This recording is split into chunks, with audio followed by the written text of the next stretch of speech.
With safety secured, Carefree Chelsea play host to Nottingham Forest and draw 2-2.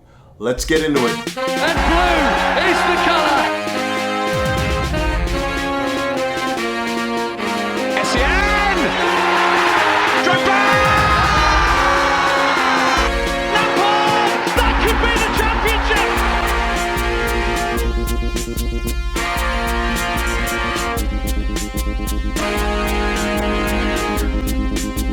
Greetings! Welcome back to Couch Critic with me, Dennis P, for what is your Chelsea match review, but more specifically a tactical synopsis of Chelsea's performance against Nottingham Forest. But before I get into all that, ladies and gentlemen, do me the favor and hit the like button, hit the subscribe button, hit the bell notification button. As you know, we are trying to grow this channel, and as I said before in the past, every like goes a long way to ensuring that we do just that. It helps me and it helps my sponsor, who go by the name of Major League Socks. And fellas, if you ever want to walk in the footsteps of greatness, you know what to do. Hit them up. The link will be in the description. Okay, so Chelsea played host to Nottingham Forest today at Stamford Bridge and came away with a 2-2 draw with Raheem Sterling grabbing a brace and looking quite decent in possession for the first time in God knows how long. He was been awful all season. I was calling him out recently in recent weeks on various groups, various streams and whatnot, and he shows up today and gives us a brace. And you know what was crazy about that too? As soon as he scored, the confidence, everything about his possession game, everything about his touches just seemed to exude confidence. And this is what he was lacking the entire time, this entire season. Like, all of his touches were timid. He looked like he was very scared to dribble, to get into these dangerous areas. He just wasn't, he was overthinking the game and not allowing it to come to him. After he scored today, I thought everything changes. There was a weight on his shoulders that was just alleviated. He was able to get into the attacking areas. He's making runs off the ball. Confidence was just pouring through this guy, and this is what you need from Raheem Sterling. He's a guy that is a senior attacker in this club, and he needs to show the way for us. I mean, if he's not scoring goals for us, he's not doing much else. So, you know, to see him grab a brace today was very, very much desirable and very much something that we could, you know, he could hang his hat on and, you know, hope to build on that going into next season. But truly, this game went well beyond the contributions of Raheem Sterling. We had some good performances again from Madueke, getting to the byline, crossing again. It's going to take some time for him, but he's showing signs and building blocks. He's showing a willingness to challenge and get into the areas where, you know, we deem to be dangerous. I saw more than on a few occasions in this match, Nottingham Forest being forced to double up on him just to take away his ability to get to the byline and his dribbling ability. And, you know, he was still able to find spaces even when he was doubled up. And, you know, when the shot wasn't on, which was very rare this game because Chelsea didn't have a lot of box presence, he did look to cut it back and look for people, you know, in spaces. And just, you know, we just don't have runners off the ball right now, and we don't have that box presence to attack, you know, the fox in the box that comes to life and just attacks everything that's put in front of them. So, you know, he did look for the cutbacks, we just didn't have runners onto it. You know, he has raw abilities. I'm seeing the dribbling technique, I'm seeing the pace, I'm seeing the fact that he's fearless. He has composure. The next thing is just like really understanding the game, growing his understanding of tactics and whatnot, being able to play in an advanced system that Chelsea aspire to be in, being one of the top teams in Europe, you know, being one that is very fluid, you know, showing the ability to adapt to different roles in the club. These are all the next steps for, you know, for Madueke. I really just feel like he has the makeup and the mentality to take that next step and, you know, adapt his game a little bit more to help Chelsea going forward. There's just been a real constant struggle to get people into areas to score goals for Chelsea, and it doesn't end, you know, it doesn't end today. Obviously Raheem Sterling got the brace, but outside of that, you know, whoever we had at striker today, that's a designated number 09, none of them gave us any sort of a cutting edge ability. And keep in mind that, you know, Nottingham Forest played with a back five today, and if anything, you need a striker who's going to be able to command, you know, the attention of maybe two defenders, pull them out of his position, you know, at least occupy them to let some of our attackers, some of our wide men get into areas where they can be dangerous and, you know, look for the cutbacks like Madueke did today. But the fact that we played with a striker that does not have the physical stature to occupy, you know, two defenders, or doesn't have the movement off the ball to pull defenders out of the position, I just felt like we played a really static game from there, and it put a lot of pressure on the likes of Raheem Sterling, Madueke, you know, to basically engineer something from wide areas. And even as they did, I think the problem was whenever we were looking for a striker in the box, because it was just so crowded, it was extremely hard to find anyone. I mean, the majority of Chelsea's play went down the flanks. And, that was where the space was. Obviously, we can create mismatches in those areas. But, whenever we got out there, when we're looking for that ball in the box, we just didn't have enough box presence. We didn't have anyone attacking the ball with any real verve and energy. I mean, we did see the couple attempts from João Felix coming from wide areas with the header. Better day, he probably scores the first one. And then on a set piece, another header where he just deflected it against the defender. But, overall, when the amount of possession that we had in wide areas and the few opportunities that we created when we're crossing is a problem. And I think that needs to be addressed more than any other position in this Chelsea setup right now. Like, we need a striker. We need somebody that commands presence in the box and can occupy defenders and finish off goal-scoring opportunities and uses movement to pull defenders out of position to allow for other attackers to get into better ones. It's just all of this. We need a complete striker in order for, all the pieces that we've assembled together to function correctly. And on offer right now, there just doesn't seem to be a lot. I mean, we're hearing numbers of like 100 million for Ivan Toney.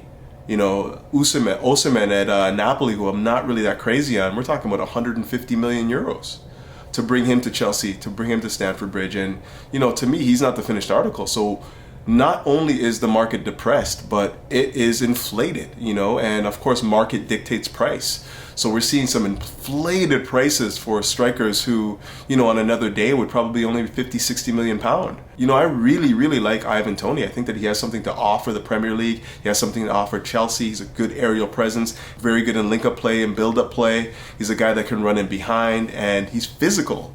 Like, these are the types of things that we need right now. Somebody can provide us with a physical spearhead at the top of the pitch, similar to what we got from Diego Costa, similar to what we got for years from Drogba. Like, somebody of that stature.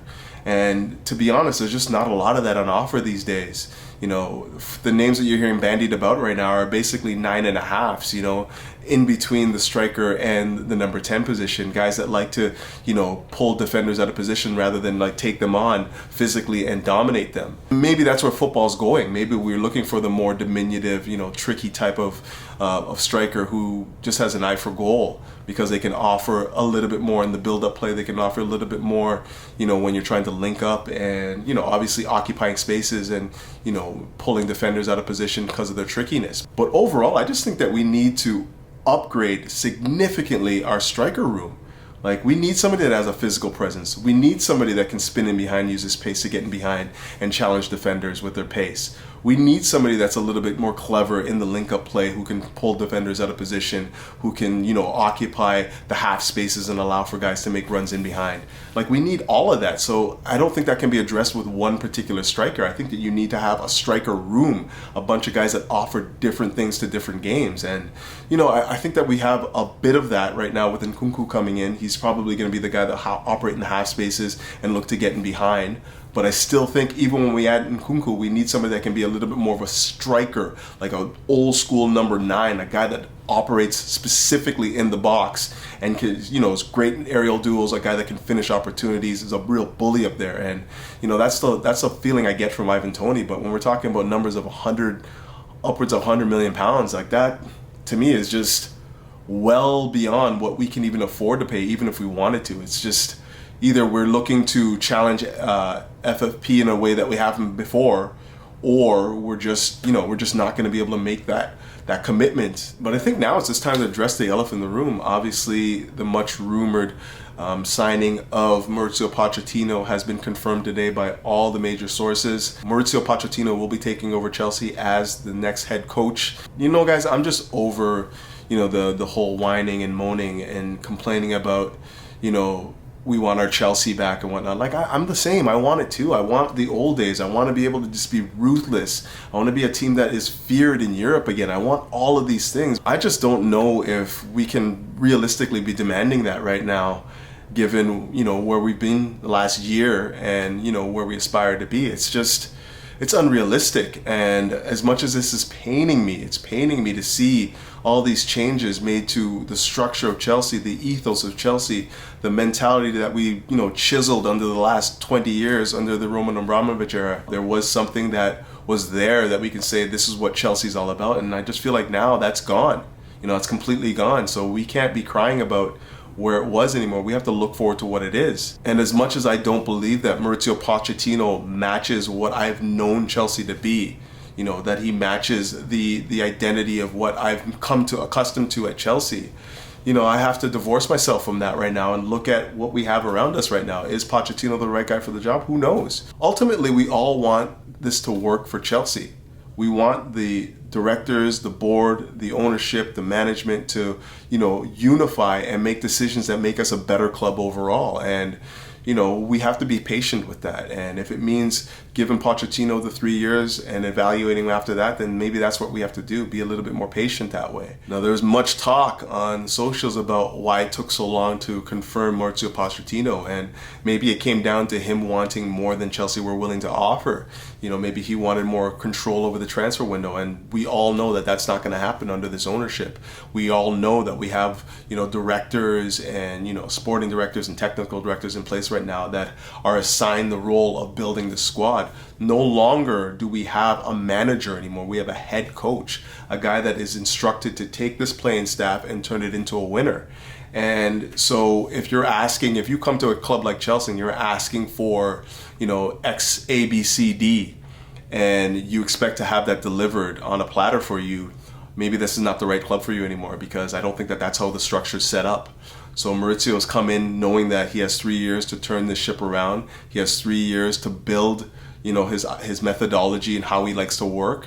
And he has to do it with a young playing staff, because I don't anticipate, Chelsea going back into the market in a major way. Like, let's be real here. We don't even have a shirt sponsor right now, let alone the fact that, we have so many gaping holes from goaltender to midfield to striker, which I think is the most pressing. Mauricio Pochettino comes to the club and many people are excited about it.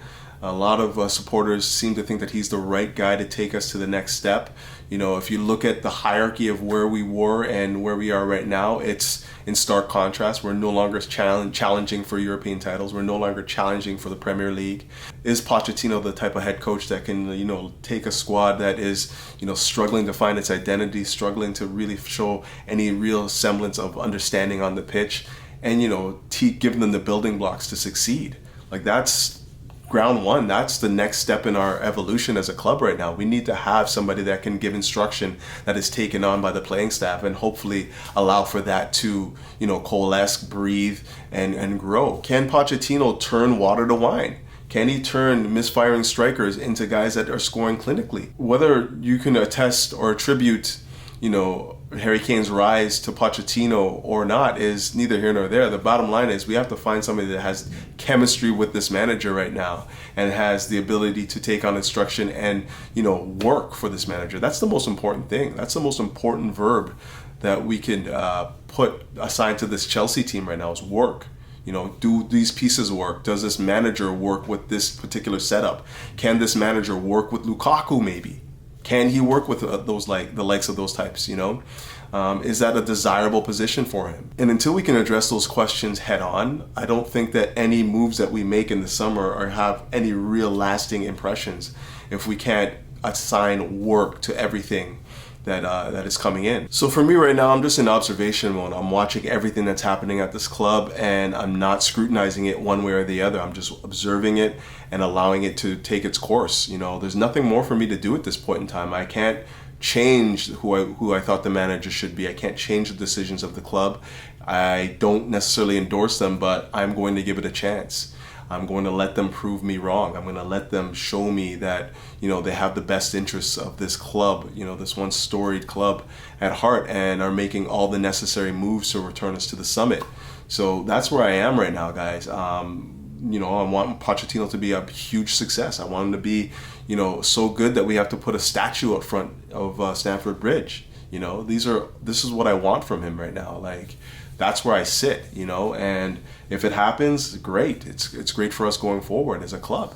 But I do think I'm going to wrap it up there. Chelsea, after going up 1-0, then 2-1, got pegged back again by Nottingham Forest and draw 2-2 at Stamford Bridge. But again, this is not about results anymore. This is about seeing, you know, players find some form again. Raheem Sterling with a brace, which is great. Madueke continuing on with his, you know, endeavor from the last game and like looking to be threatening. He looks like he's going to be a keeper. You know, we saw Lewis Hall come in and give us some good minutes. Ruben Loftus-Cheek off the bench gave us some good minutes. These are all positives going forward, you know, and this is what we need. You know, we need to have more performances like that. We want to see I wanted to see Datro Fofana get on the pitch today. I wanted to see if he could offer anything in the final third for us. Give us a target man, somebody that can be used to spearhead this attack. It would have been nice to see somebody outside of Havertz and João Felix, who I don't think, you know, really have a strong understanding of what the number 9 position is supposed to be. But, you know, I digress. Like I said, I don't have anything that's really committing me to, you know, throw my toys at the pram at this point in time. We're just going to have to wait and see where the dust settles, whether it be with this playing staff, whether it be with, you know, the comings and goings from the club, and whether it be with, of course, Mauricio Pochettino as our new manager right now, the new head coach of Chelsea Football Club is Mauricio Pochettino, and he's going to get my support, and, you know, that's just the way it's got to be, guys. We can't necessarily be fighting and arguing in the terraces about who we want to see and who needs to leave and who needs to go. We just need to be unified right now and just trust that when we are unified, we make better decisions than when we are dysfunctional all over the place. But until then, keep the blue flag flying high and up the Chels. Peace.